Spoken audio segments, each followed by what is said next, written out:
بسم اللہ الرحمن الرحیم لقد رضی اللہ عن المؤمنین اذ یبایعونک تحت الشجرہ فعلم ما فی قلوبہم فانزل السکینۃ علیہم واصابہم فتحا قریبا ومغانم کثیرۃ یأخذونہا وکان اللہ عزیزا حکیما وعدكم الله مغانم كثيرة تأخذونها فعجل لكم هذه وكف أيدي الناس عنكم ولتكون آية للمؤمنين ويهديكم صراطا مستقيما وأخرى لم تقدروا عليها قد أحاط الله بها وَكَانَ اللَّهُ عَلَى كُلِّ شَيْءٍ قَدِيرًا۔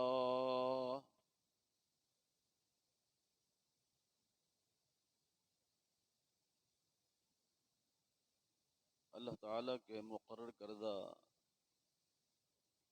مہینوں میں سے یہ مہینہ قمری لحاظ سے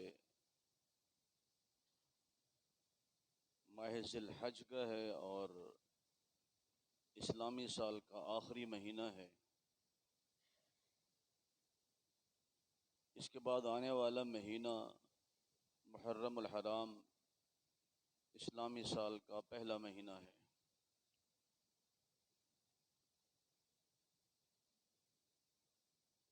پہلے مہینے میں بھی عظیم شہادتیں موجود ہیں جو اسلام کی آبیاری کے لیے کی گئی، اور اسلامی سال کے آخری مہینے میں بھی 18 ذی الحج کو ایک عظیم شہادت ہے، جامع القرآن کامل حیاء والایمان جناب عثمان بن عفان رضی اللہ تعالی عنہ۔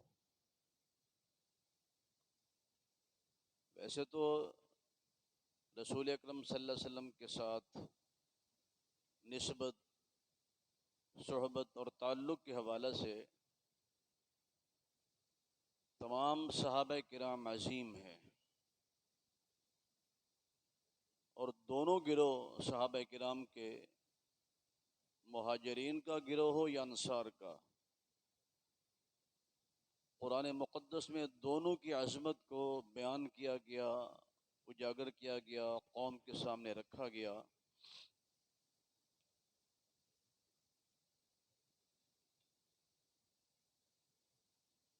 ان الفاظ کے ساتھ والسابقون الاولون من المہاجرین والانصار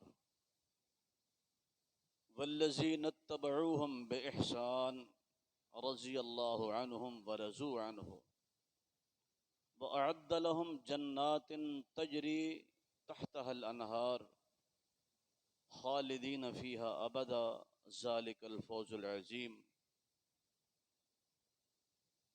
سبقت لے جانے والے، نیک کاموں میں سب سے آگے بڑھنے والے وہ مہاجرین یا انصار، دونوں طبقے صحابہ کرام کے،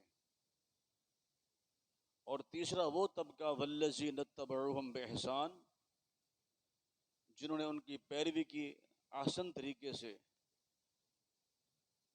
اللہ تعالیٰ نے دنیا کے اندر ہی اپنی رضا کے سرٹیفکیٹ عطا کر دی، رضی اللہ عنہم ورضوا عنہ، اللہ ان سے راضی ہوا اور یہ اللہ سے راضی، اور بطور انعام اعد لہم جنات تجری تحتها الانہار، اللہ نے ان کے لیے بطور انعام کے ایسے باغات تیار کیے ہیں جن کے نیچے نہریں چلتی ہیں، خالدین فیہا ابدا، اس میں ہمیشہ ہمیشہ رہیں گے، ذالک الفوز العظیم، اس سے بڑھ کر کوئی کامیابی ہو نہیں سکتی، یہ سب سے بڑھ کر کامیابی ہے، بہت بڑی کامیابی ہے۔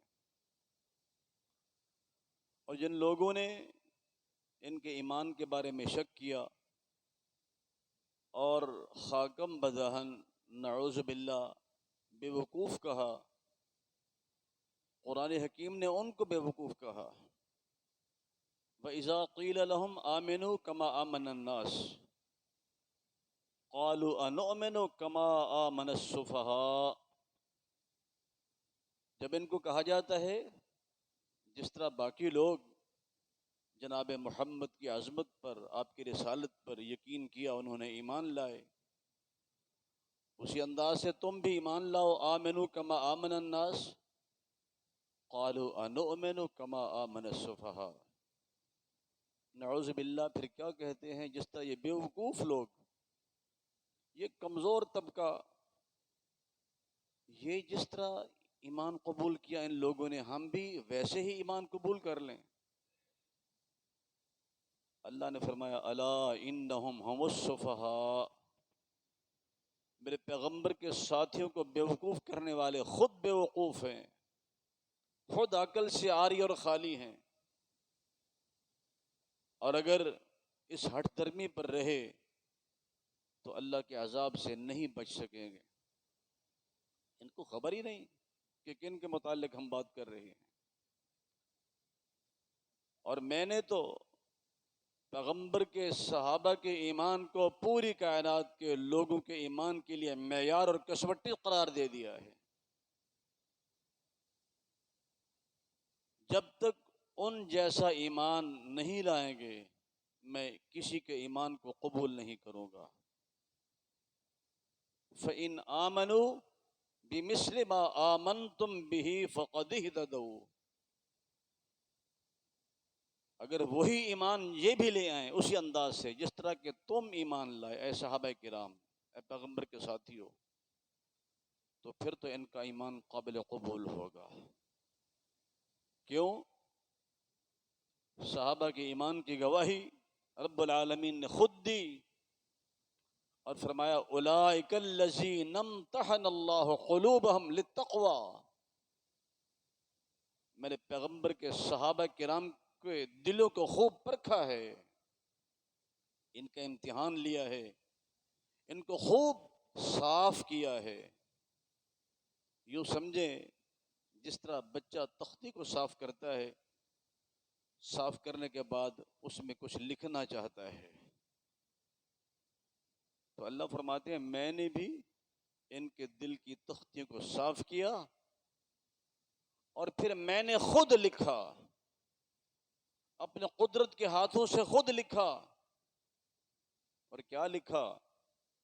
اولئک کتب فی قلوبہم الایمان وأیدہم بروح منہ، اولئک کتب فی قلوبہم الایمان، پیغمبر کے صحابہ کے دلوں میں لفظ ایمان میں نے خود لکھا۔ اللہ کا لکھا ہوا کوئی مٹا نہیں سکتا، میں نے خود لکھ دیا، کتب فی قلوبہم الایمان۔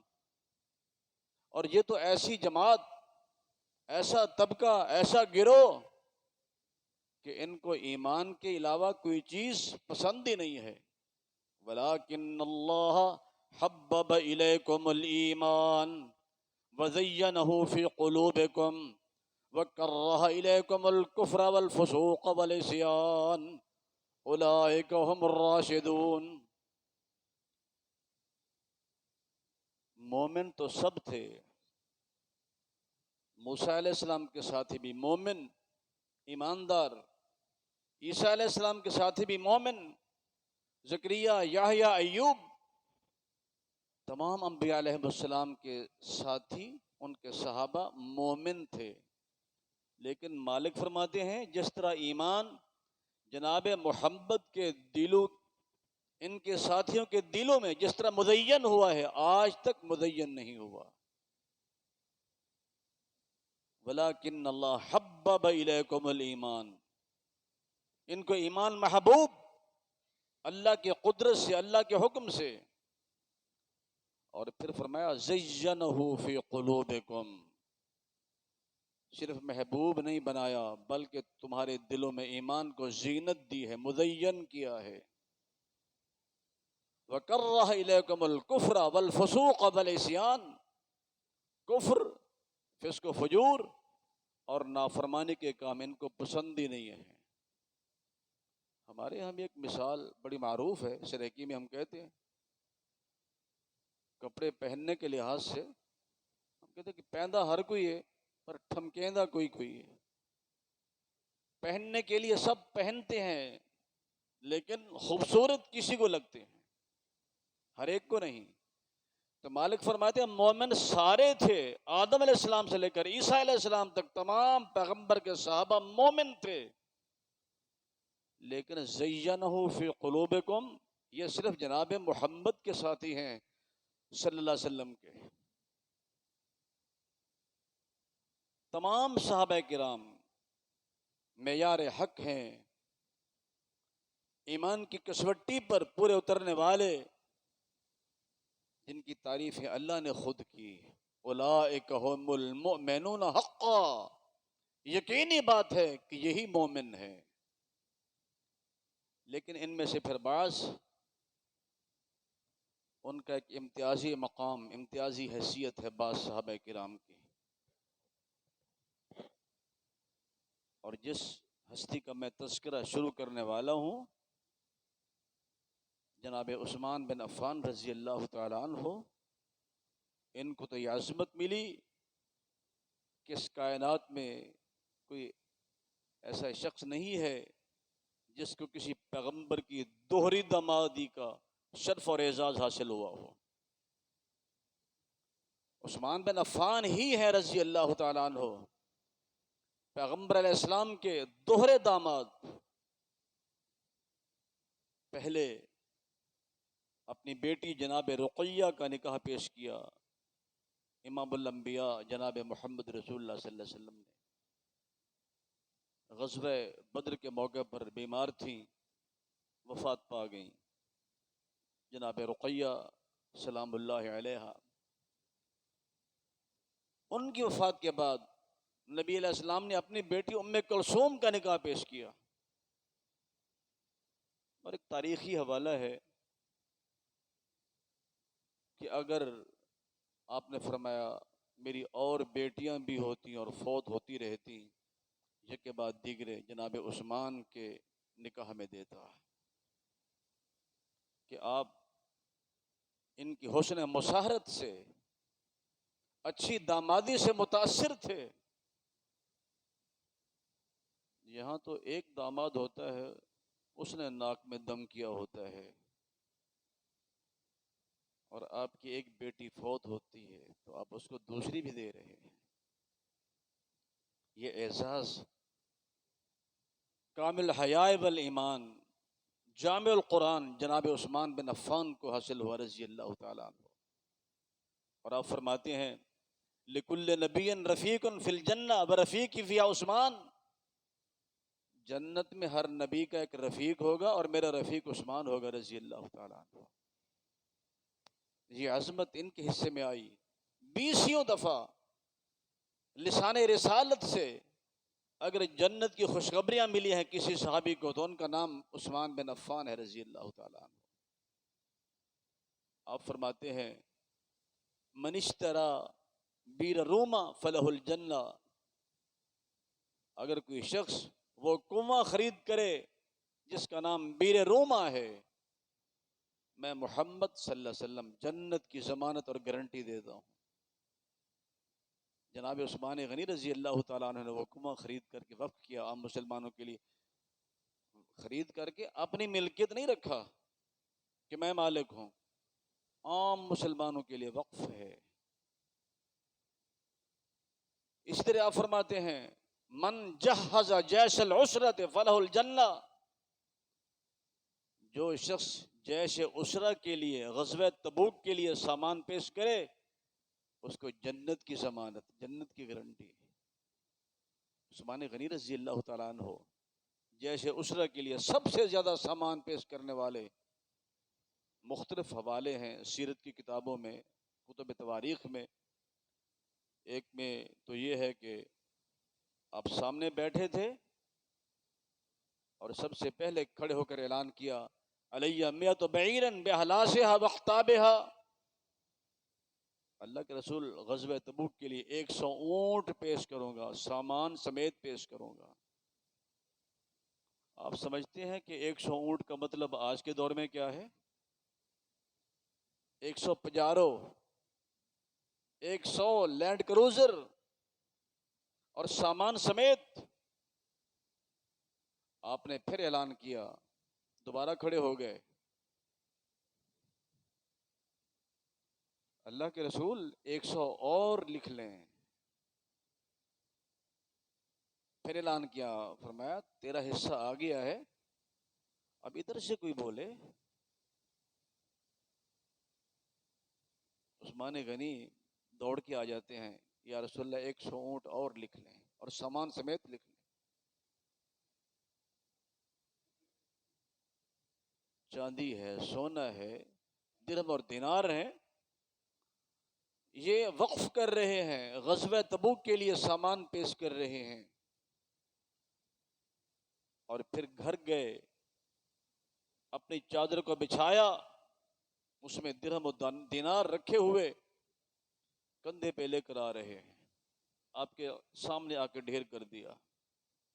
رسول اکرم صلی اللہ علیہ وسلم عثمان غنی رضی اللہ تعالیٰ عنہ کے درہم و دنانیر کو اپنے ہاتھوں سے الٹا پلٹا رہے ہیں، جس طرح ریزگاری کو الٹا پلٹایا جاتا ہے، اور ساتھ زبان سے کیا فرماتے ہیں؟ ما علی عثمان ما عمل بعد اليوم، ما ضر عثمان ما عمل بعد اليوم۔ عثمان آج کے بعد جو عمل کرے اسے نقصان نہیں دے گا۔ عثمان آج کے بعد جو عمل کرے میں محمد صلی اللہ علیہ وسلم اس کی جنت کا ضامن ہوں۔ ما علی عثمان ما عمل بعد اليوم ما ضر عثمان ما عمل بعد اليوم، یہ آپ فرما رہے ہیں۔ مسجد نبوی کے لیے توسیع کرنی تھی، زمین کی ضرورت پیش آئی کہ توسیع کے لیے مزید زمین خریدنی ہے، اور آپ اعلان کر رہے ہیں من اشترى بقعة آل فلاں فلہ الجنہ۔ مسجد نبوی کی توسیع کے لیے جو شخص زمین خرید کر کے وقف کرے گا، جنت کی ضمانت۔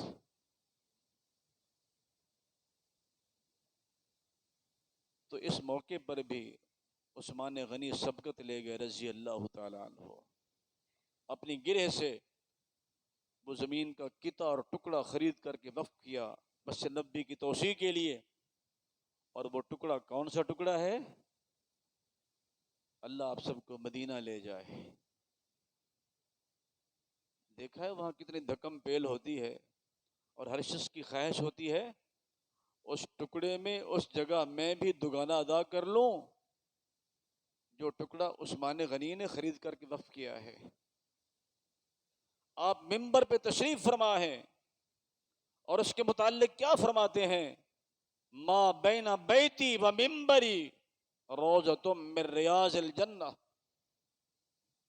میرے گھر اور میرے منبر کے مابین یہ ٹکڑا، یہ جنت کا باغ ہے، جنت کا ٹکڑا ہے۔ یہ وہ ٹکڑا ہے جو عثمان غنی نے خرید کر کے وقف کیا تھا رضی اللہ تعالیٰ عنہ، جسے یہ اعزاز ملا ریاض الجنہ۔ میرے آقا علیہ السلام گھر میں تشریف فرما ہیں، لیٹے ہوئے ہیں، صدیق تشریف لائے رضی اللہ تعالیٰ عنہ، فاروق اعظم تشریف لائے رضی اللہ تعالیٰ عنہ۔ آپ حسب معمول جس طرح انسان گھر میں بے خبری میں لیٹا ہوتا ہے، آپ کا کپڑا کچھ ران سے ہٹا ہوا تھا، لیٹے رہے آپ۔ اطلاع ملی عثمان غنی تشریف لا رہے ہیں رضی اللہ تعالیٰ عنہ۔ آپ اٹھ کر بیٹھے، جس طرح بطور خاص کسی کا استقبال کیا جاتا ہو، اہتمام کے ساتھ اٹھ بیٹھے، اپنے کپڑے کو چادر کو ٹھیک کیا، فرمایا بلاؤ عثمان کو۔ آئے، کچھ دیر بیٹھے، تینوں چلے گئے۔ امی عائشہ نے پوچھا رضی اللہ تعالیٰ عنہا نے، بتلائیے تو صحیح، میرے بابا آئے، آپ نے پرواہ نہیں کی، معمول کے مطابق آپ لیٹے ہوئے تھے، فاروق اعظم بھی ہے رضی اللہ تعالیٰ عنہ. آپ اسی حالت میں تھے جب عثمان غنی تشریف لائے تو باقاعدہ اہتمام کے ساتھ اٹھ بیٹھے، جس طرح کسی کا والہانہ استقبال کرنا ہو. تو آپ نے کیا فرمایا؟ عائشہ تیرا کیا خیال ہے؟ الا استحیی من تستحیی منہ الملائکہ، جس کا حیا آسمان کے فرشتے کرتے ہیں، میں محمد اس کا حیا کیوں نہ کروں؟ رضی اللہ تعالیٰ عنہ. اس ہستی کو یہ اعزاز ملا ہے جن کا نام عثمان بن عفان ہے رضی اللہ تعالیٰ عنہ. اور جب سن 6 ہجری میں نبی علیہ السلام نکلے حج اور عمرے کے ارادے سے، اور آپ کو مقام حدیبیہ پر روک لیا گیا کہ آپ احرام باندھے ہوئے آگے نہیں آ سکتے، حدیبیہ سے آگے نہیں آ سکتے، قریش نے روک لیا آپ کو. اس عالم میں آپ نے اپنا امانت دار سمجھتے ہوئے، امین سمجھتے ہوئے جن کو سفیر بنایا، ڈائیلاگ کے لیے، مذاکرات کے لیے بھیجا، ان کا نام عثمان غنی ہے رضی اللہ تعالیٰ عنہ. فرمایا آپ میری طرف سے سفیر ہیں، جا کے ان سے بات چیت کریں اہل مکہ سے کہ ہم آئے ہیں، صرف حج کریں گے، عمرہ کریں گے اور چلے جائیں گے.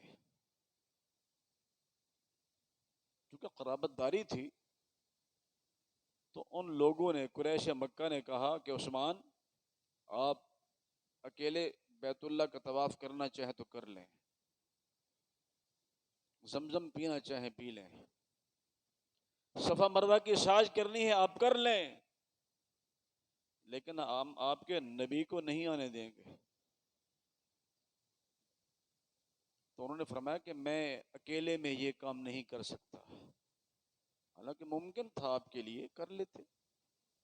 چلے میں آ تو گیا ہوں بیت اللہ میں، طواف کر لیتا ہوں، سعی کر لیتا ہوں صفا مروہ کی، لیکن نہیں. کہا جب تک میرے آقا مولا تشریف نہیں لائیں گے عثمان اکیلا یہ کام نہیں کرے گا. اور ادھر جو حدیبیہ کے مقام پر ساتھی رکے ہوئے تھے وہ چیمے گویا کر رہے تھے، یار عثمان بڑا خوش قسمت ہے، وہ نمائندہ بن کے گیا ہے، سفیر بن کے گیا ہے، وہ تو موج میں ہے، تو بیت اللہ کا طواف بھی کر رہا ہوگا، صفا مروہ کی سعی بھی کر رہا ہوگا، زمزم بھی پی رہا ہوگا، بڑا خوش نصیب ہے وہ. آپ نے فرمایا کہ مجھے اعتماد تھا، میں نے بھیجا ہے، وہ اکیلے میں میرے اور آپ کے بغیر یہ کام نہیں کر سکتا. اور ادھر یہ افواہ پھیل گئی کہ ان عثمان قد قتل، جناب عثمان کو قتل کر دیا گیا ہے، شہید کر دیا گیا ہے رضی اللہ تعالیٰ عنہ. جب یہ خبر ملی رسول اکرم صلی اللہ علیہ وسلم نے قطعاً یہ نہیں کہا کہ میں سب کچھ جانتا ہوں، میں عالم الغیب ہوں، مجھے سارا پتا ہے. یہاں تو دعوے ہوتے ہیں عالم ما کان و ما یکون، جو ہو چکا اور جو ہونے والا ہے سب کا آپ کو پتا ہے. اگر آپ کو پتا ہوتا بتا دیتے کہ نہیں ایسی بات نہیں ہے. لیکن آپ نے تمام صحابہ کرام کو اکٹھا کیا جو آپ کے ساتھ تھے حدیبیہ کے مقام پر، ایک ببول کے درخت کے نیچے، فرمایا ساتھی جمع ہو جاؤ، اور ہمیں جو خبر ملی ہے اگر یہ خبر صحیح ہے، یہ نہیں کہا کہ واقعی صحیح ہے، اگر یہ خبر صحیح ہے تو پھر میرے ہاتھ پہ بیعت کرو، جب تک عثمان کے خون کا قصاص نہیں لیں گے واپس نہیں جائیں گے. آئیے میرے ہاتھ پہ بیعت کیجئے. آج کہانیاں گھڑی جاتی ہیں، قصے گھڑے جاتے ہیں کہ رابعہ بصری گئی بیت اللہ کا طواف کرنے کے لیے، جب وہ گئی تھی بیت اللہ ہی نہیں تھا وہاں. بڑی حیران ہوئی کہ بیت اللہ کہاں چلا گیا. تو انہوں نے کہا وہ رابعہ بصری کو ڈھونڈ رہا ہے، بیت اللہ رابعہ بصری کو ڈھونڈ رہا ہے، وہ وہاں نکلا ہوا ہے، اس کا طواف کرے گا. وہ وہاں ڈھونڈ رہی ہے مکے میں، نعوذ باللہ من ذالک۔ یہ فسان ہے، یہ کہانیاں بیان ہوتی ہیں، اور اب تو سوشل میڈیا پہ جس کا جی چاہتا ہے یہ کہانیاں بیان کر دیتا ہے، اور لوگ سنتے ہیں اور سر دھنتے ہیں، صرف سنتے نہیں، سنتے بھی ہیں سر دھنتے بھی ہیں۔ واہ واہ! اللہ کے نبی صلی اللہ علیہ وسلم کے لیے تو چل کے نہیں آیا بیت اللہ کہ چلے میں حدیبیہ قریب ہے وہاں چلا جاؤں، اور وہاں سے بصرے میں چلا گیا، نعوذ باللہ۔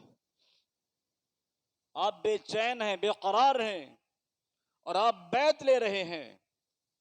ساتھیو، اگر یہ خبر صحیح ہے کہ واقعی عثمان شہید ہو گئے رضی اللہ تعالیٰ عنہ، تو پھر ہم واپس نہیں جائیں گے جب تک عثمان کے خون کا قصاص نہیں لیں گے۔ آئیے میرے ہاتھ پہ بیعت کیجئے۔ بیعت ہو رہی ہے، اور ان بیعت کرنے والوں کے لیے اللہ قرآن نازل فرما رہے ہیں، لقد رضی اللہ عن المؤمنین اذ یبایعونک تحت الشجرہ۔ اللہ ان تمام مومنوں سے راضی ہو گیا جو آپ کے ہاتھ پر بیعت کر رہے تھے درخت کے نیچے۔ یا اللہ، لوگ کہتے ہیں یہ بیعت اتوں کی تھی سی، اتوں۔ مالک فرماتے ہیں فعلم ما فی قلوبہم، تم کیا جانو، دل میں جانتا ہوں، یہ اتوں تو نہیں سی۔ فعلم ما فی قلوبہم، انہوں نے دل سے بیعت کی تھی۔ انزل السکینۃ علیہم اصابہم فتحا قریبا، اللہ نے اپنے سکینت اور تسلی نازل فرمائی اور وعدہ کر دیا کہ ان قریب آپ کو فتح مبین ہونے والی ہے۔ آج غزوہ خیبر کی بات ہوتی ہے کہ جناب علی رضی اللہ تعالیٰ عنہ درہ اکھاڑ کے پھینکا، نہ جانے وہ سکائی لیب کی طرح ابھی تک وہ پھر رہا ہے، پتہ نہیں کب وہ گرے گا۔ حیران ہوتے ہیں، کہانیاں سننے کو ملتی ہیں۔ وہ غزوہ خیبر واقعی رسول اکرم صلی اللہ علیہ وسلم نے جناب علی کو جھنڈا دیا تھا، علم دیا تھا کہ جاؤ، ان کے ہاتھ پہ فتح ہوا، اس سے انکار نہیں ہے، لیکن صلح حدیبیہ کے فوراً بعد جو فتح ہوتی ہے وہ غزوہ خیبر ہے، اور اس کی پیشین گوئی کا باعث بنے عثمان غنی رضی اللہ تعالیٰ عنہ، اور 1400 صحابہ، حدیبیہ میں 1400 صحابہ کرام، ان 1400 کی بخشش کا، رضوان کا، جنت کا باعث عثمان غنی اکیلے ہیں رضی اللہ تعالیٰ، جن کے لیے بیعت ہوتی ہے۔ یہ عظمت ہے اسلام کے سفیر کی، ادھر بیعت ہو رہی ہے، ادھر قرآن نازل ہوتا ہے، لقد رضی اللہ عن المؤمنین اذ یبایعونک تحت الشجرہ۔ ان تمام اہل ایمان سے اللہ راضی ہو گیا جو جناب عثمان کی خاطر آپ کے ہاتھ پر بیعت کر رہے تھے۔ اور پھر فرمایا ید اللہ فوق ایدیہم، آپ نے اپنا دایاں ہاتھ بائیں ہاتھ پہ رکھا، دایاں ہاتھ، فرمایا سن لو، اگر عثمان زندہ ہیں رضی اللہ تعالیٰ عنہ، آپ کہہ دیتے کہ واقعی شہید ہو گئے ہیں، مجھے سارا پتا ہے، میں عالم الغیب ہوں، بیعت لے رہے ہیں، اور ساتھ کیا کہتے ہیں، اگر واقعی زندہ ہیں تو میں ان کو بھی اس بیعت میں شامل کرنا چاہتا ہوں، اور اپنے دائیں ہاتھ کو جناب عثمان کا ہاتھ قرار دیا، یہ عثمان کا ہاتھ ہے اور یہ میرا ہاتھ ہے، عثمان بھی اس بیعت میں شامل ہے۔ یہ کہانیاں نہیں ہیں، حقائق ہیں جو قرآن میں، نبی کے فرمان میں یہ بیعت ہوتی ہے۔ تو اللہ فرماتے ہیں ید اللہ فوق ایدیہم، ان سب کے ہاتھوں پر پھر میرا ہاتھ تھا، میری رضا بھی ان کو حاصل ہوئی کہ میں ان سے راضی ہو گیا، اور ان پر میرا ہاتھ، میرا تعاون ان کے ساتھ تھا۔ اور پیغمبر کا وہ ہاتھ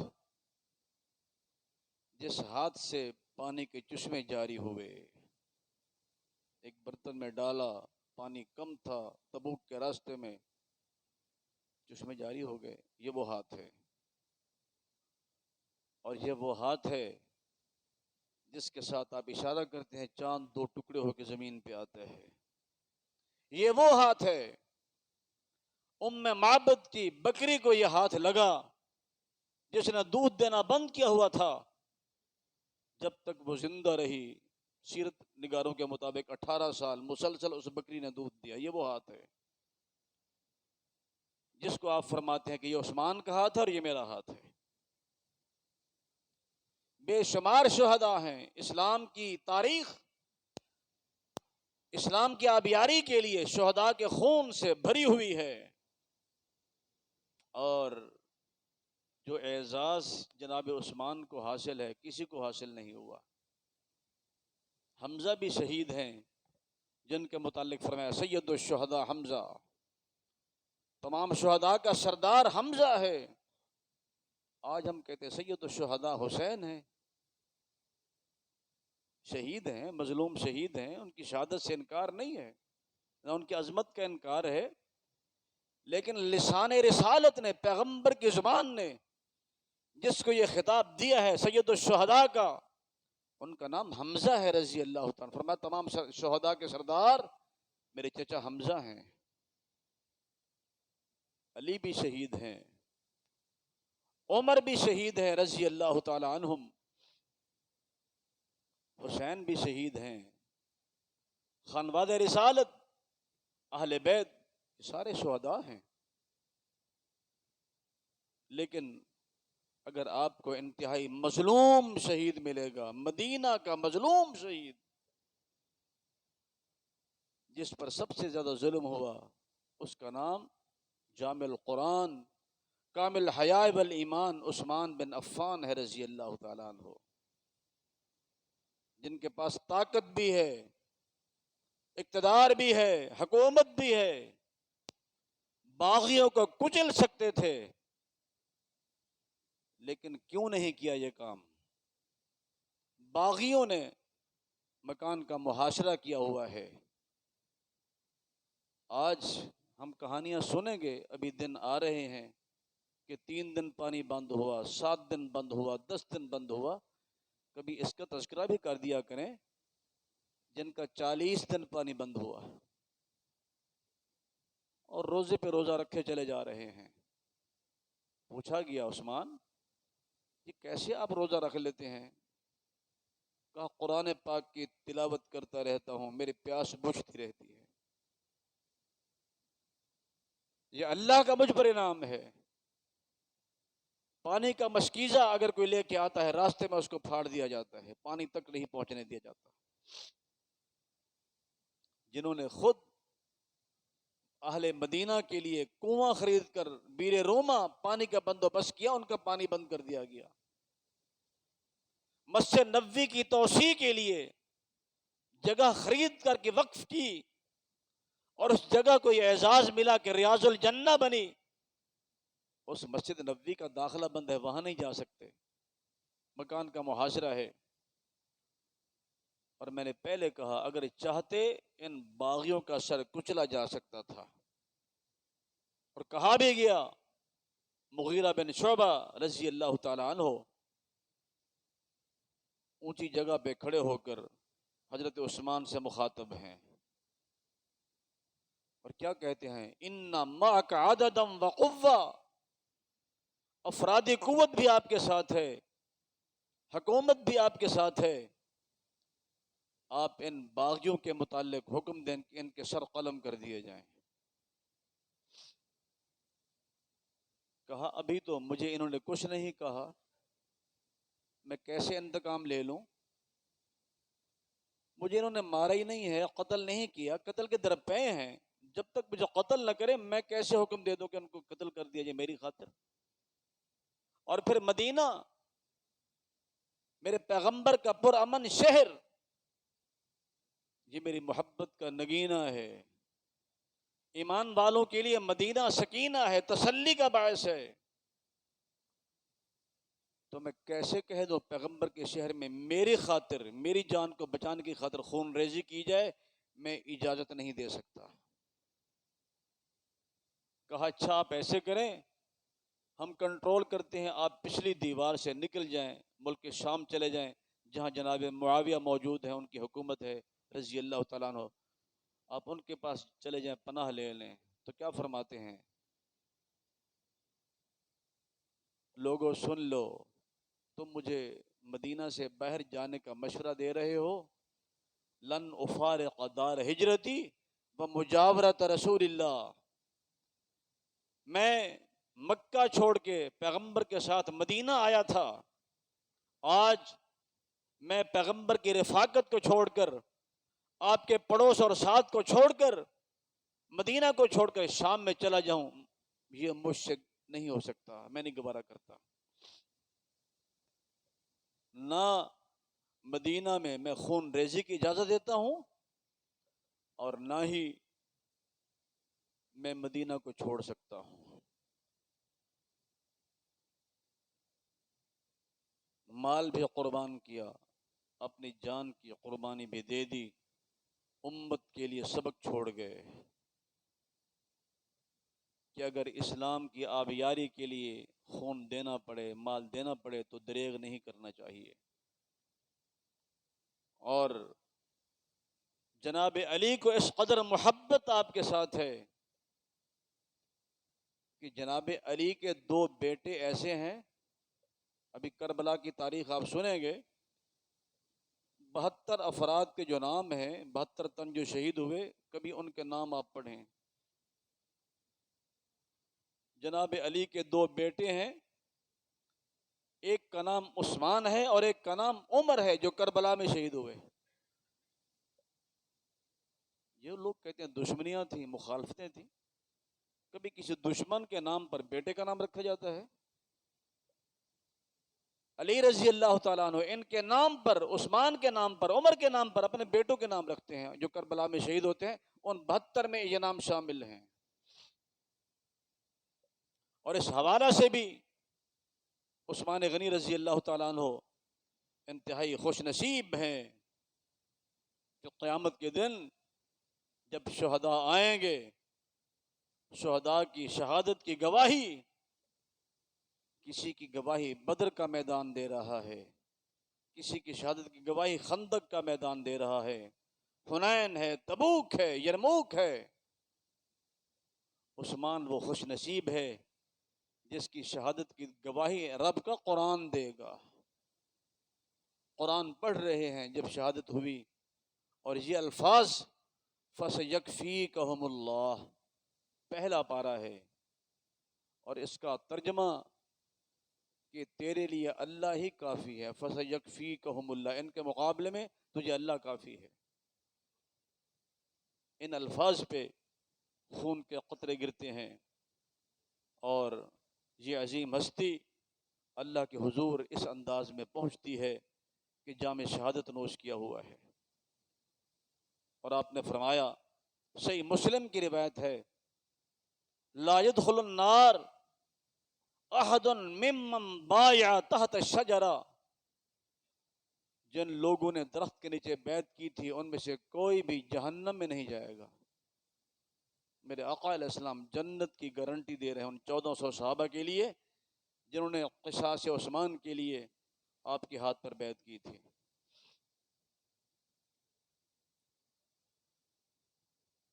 حضرت عمر رضی اللہ تعالیٰ عنہ نے بھی یہی دعا کی تھی، اللہم ارزقنی شہادتا فی سبیلک واجعل موتی فی بلد حبیبک۔ اور وہی الفاظ جناب عثمان بھی کہہ رہے ہیں کہ اللہ اگر موت دے تو شہادت کی دے، اور آپ اپنے پیغمبر کے شہر مدینہ میں دے۔ عثمان بھی مدینہ کو نہیں چھوڑ رہے رضی اللہ تعالیٰ عنہ کہ مدینہ میں ہی رہوں گا، رسول اکرم صلی اللہ علیہ وسلم کی رفاقت، آپ کا پڑوس، آپ کا ساتھ چھوڑ کے نہیں جا سکتا۔ بغاوتیں اسلام کے آغاز سے ہو رہی ہیں اور نہ جانے یہ کب تک ہوتی رہیں گی، اور اسلام کی عظمت کی خاطر قربانیاں ہر دور میں دی گئیں اور قیامت تک دی جاتی رہیں گی۔ اللہ سے دعا کرتے ہیں کہ رب العالمین جس طرح انہوں نے اسلام کی عظمت کے لیے شہادتیں دی ہیں، ہمارے اندر بھی یہ جذبہ پیدا فرما دے کہ جب ضرورت پیش آئے اسلام کی عظمت کے لیے شہادت سے دریغ نہ کریں۔ سچی بات ہے کہ جب اللہ تعالیٰ پوچھیں گے شہید سے کہ تجھے کیا چاہیے، منہ مانگی چیز تجھے دیتے ہیں۔ حدیث کے الفاظ ہیں، میرے آقا علیہ السلام فرماتے ہیں شہید کیا کہے گا؟ ثم احیا ثم اقتل ثم احیا ثم اقتل، اللہ مجھے بار بار زندگی دے اور بار بار یہ شہادت کی عظمت یہ میں حاصل کرتا رہوں۔ وہی جانتا ہے جو اس سے ہم کنار ہو کہ اس کا لطف کتنا ہے اور اللہ کے ہاں مقام کتنا ہے شہید کا۔ تو ہمیں اس بات کی ضرورت ہے کہ مظلوم مدینہ کی شہادت کو ہم بیان بھی کریں اور ان کی زندگی کے مطابق، ان کے اسوہ کے مطابق اپنی زندگی ہم گزاریں۔ عثمان غنی وہ شخصیت ہیں، 33 برس کی عمر میں انہوں نے اسلام قبول کیا اور ان کو یہ عظمت ملی کہ عشرہ مبشرہ میں بھی شامل ہیں۔ وہ 10 صحابہ جن کو آپ نے جنت کی بشارت دی ان میں عثمان کا نام ہے رضی اللہ تعالیٰ عنہ۔ حدیبیہ کے مقام پر اسلام کے سفیر بنے، یہ اعزاز بھی ان کا ہے، اور یہ بھی اعزاز ان کو ملا کہ پیغمبر نے اپنے ہاتھ کو ان کا ہاتھ قرار دیا۔ یہ بھی اعزاز ملا کہ ان کی عظمت میں قرآن نازل ہوا۔ یہ اعزاز بھی ان کو حاصل ہے کہ آخرت کی فکر میں روتے تھے۔ جنت کی خوشخبریاں ملی ہوئی ہیں، لیکن جب عذاب قبر کا سنتے تھے زار و قطار رونا شروع کر دیتے، داڑھی تبل لحیتہ تر ہو جاتی تھی۔ پوچھا گیا عثمان رضی اللہ تعالیٰ عنہ، آخرت کا ذکر بھی ہوتا ہے لیکن قبر کے ذکر پر اس قدر رونا؟ فرماتے تھے کہ یہ سب سے پہلی سیڑھی ہے ہی یہی قبر، اول منزل میں منازل الآخرہ، آخرت کی منزلوں میں سے سب سے پہلی منزل اور سیڑھی قبر ہے۔ ان نجا منہ فما بعدہ ایسر، یہاں سے نجات مل گئی بعد کا معاملہ بڑا آسان ہے۔ سخاوت اور فیاضی میں بھی اپنی مثال آپ تھے۔ بیر روما خرید کر کے وقف کرنے والے جناب عثمان غنی رضی اللہ تعالیٰ عنہ، مسجد نبوی کی توسیع کے لیے زمین کا ٹکڑا خرید کر کے وقف کیا جناب عثمان غنی رضی اللہ تعالیٰ عنہ، اور غزوہ تبوک کی تیاری کے لیے سب سے زیادہ سامان پیش کیا تو نام جناب عثمان غنی کا تھا رضی اللہ تعالیٰ عنہ۔ اور یکے بعد دیگرے پیغمبر کی 2 بیٹیوں سے نکاح کا شرف اگر حاصل ہوا ہے تو وہ بھی جناب عثمان غنی رضی اللہ تعالیٰ عنہ ہیں۔ اور اگر کسی نے 2 ہجرتیں کی ہیں، پہلے اسلام کی خاطر حبشہ کی طرف ہجرت کی اور پھر مدینہ کی طرف ذوالہجرتین، یہ اعزاز بھی جناب عثمان غنی کو حاصل ہے رضی اللہ تعالیٰ عنہ۔ جامع القرآن بھی ہیں، محافظ القرآن بھی ہیں تو جناب عثمان غنی رضی اللہ تعالیٰ عنہ۔ امام ثالث اور خلیفہ برحق ہیں تو وہ عثمان غنی رضی اللہ تعالیٰ عنہ۔ اور ہر جمعہ کے دن ایک غلام آزاد کرنے کا اعزاز حاصل ہوا تو ان کا نام بھی عثمان غنی ہے رضی اللہ تعالیٰ عنہ۔ قائم اللیل صائم النہار، دن میں روزے رکھنے والے، رات میں قیام کرنے والے تو نام آئے گا عثمان غنی رضی اللہ تعالیٰ عنہ۔ میدان محشر میں جن کی شہادت کی گواہی رب کا قرآن دے گا تو ان کا نام بھی عثمان غنی ہے رضی اللہ تعالیٰ عنہ۔ دنیا میں جنت البقیع کے مہمان اور آخرت میں جنت الفردوس کے مہمان تو نام آئے گا عثمان غنی رضی اللہ تعالیٰ عنہ۔ اللہ سے دعا کرتے ہیں کہ رب العالمین ان صحابہ کرام کی عظمت کو، ان کی سیرت کو پڑھنے سمجھنے کی اور ان کی زندگی کے مطابق ہمیں اپنی زندگی بنانے کی توفیق عطا فرمائے۔ اقول قولی ھذا۔